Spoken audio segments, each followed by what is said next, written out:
They want to be close to their loved ones one last time. This once idyllic place has now become a place of terror. Shortly after the disaster, grief-stricken relatives visited the crash site in the French Alps. They wanted to know how something this terrible could happen.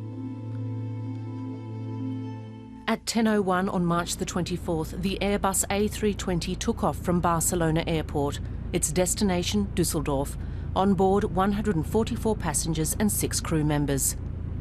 26 minutes later, the aircraft reached its normal cruising altitude. The voice recorder shows the pilot then left the cockpit after handing the control of the aircraft over to his co-pilot. Moments later, the plane started a controlled descent. When the pilot tries to return to the cockpit, the co-pilot locks the door from the inside.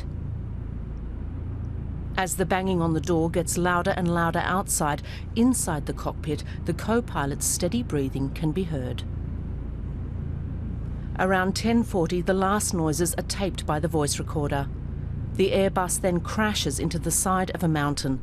There are no survivors. 2 days later, the tragedy turns even more dramatic. The French prosecutor's office announces that the crash was not an accident. The analysis of the voice recorder leaves no doubt. The co-pilot deliberately steered the aircraft towards the rocky slope. A shocking development, especially for the airline. Germanwings, through its parent company Lufthansa, admitted that the co-pilot had interrupted his pilot training in 2009. The reason was severe depression. He informed the flight school and was cleared to return to training after he recovered. In the time following this, he not only passed all medical tests, but he also passed all pilot training and all the tests and checks. He was 100% fit to fly without any restrictions or conditions. It's clear now that was a tragic mistake. Lufthansa is coming under intense scrutiny. Should it have recognised a danger? Did managers fail to pass along critical information?